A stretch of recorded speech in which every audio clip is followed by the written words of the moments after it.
Olá amigo, mais um vídeo para a playlist do qual foi o melhor amplificador de potência clássico nacional. Então, como eu havia comentado, eu vou refazer alguns vídeos, para que a playlist fique um pouco mais clara, e melhor de entender, e também corrigindo alguns erros e alguns problemas. Então hoje eu vou refazer o vídeo número 6 do Polivox PM5000. Os antigos vídeos lá na playlist eles ficaram de forma que tinha um principal e mais dois complementares. Então eu resolvi refazer esse vídeo em um vídeo só. Então em vez de terem 3 vídeos número 6, vai ter só um vídeo número 6.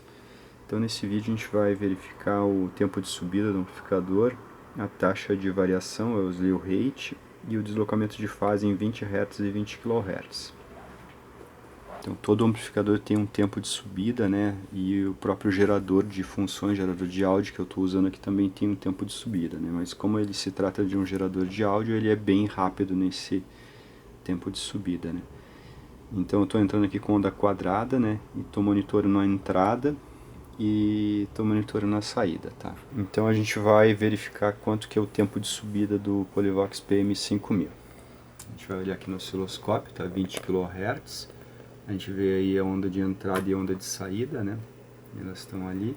Amarela é a entrada e lilás é a saída. Se eu der um zoom aqui, eu percebo aqui que a onda de saída ela demora mais para subir do que a onda de entrada, Então o amplificador não consegue seguir exatamente na mesma velocidade a entrada. Então aqui está o tempo de subida, o tempo que leva, esse amplificador para subir, Então se eu for dando muito zoom aqui, eu vejo que a onda de entrada também tem um tempo de subida, Só que ele é muito menor em relação à onda de saída, Então para esse tempo aí a gente tem uma medida de 4,5 microsegundos, tá? Então a gente vai anotar aqui o tempo de subida para o Polivox PM5000, Rise Time, então 4,5 microsegundos, tá? Então agora a gente vai calcular o slew rate, a taxa de variação do amplificador.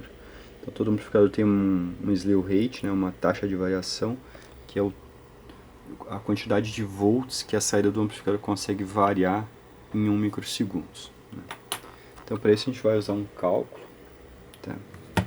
Eu vou usar aquela tensão ali em cima, 35,2 volts RMS, porque se a gente for medir o slew rate do amplificador, a gente vai ter que colocar onda quadrada, e com onda quadrada a gente acaba arriando mais a fonte do que normal, do que para onda senoidal. Então acaba mascarando um pouquinho o valor do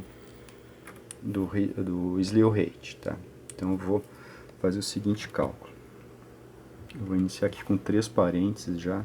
Então, vou colocar aqui 35,2 vezes raiz de 2 para a gente chegar ao valor de pico, tá? E vou fazer vezes 2 para a gente chegar no valor de pico a pico, tá?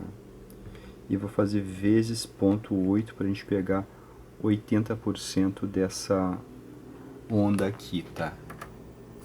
Então a gente tem que descartar 10% aqui em cima e 10% aqui embaixo, então a gente vai multiplicar por 0,8 para ficar com somente 80%, Então, e vamos dividir tudo isso pelo tempo do rise time, que é 4,5. Então a gente chegou aqui no valor da derivada, tá? 17,7 volts por microsegundo. Então o Polivox PM5000 consegue variar a saída na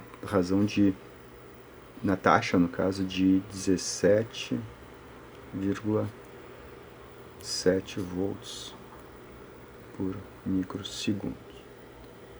Então a gente chegou aqui ao valor de quanto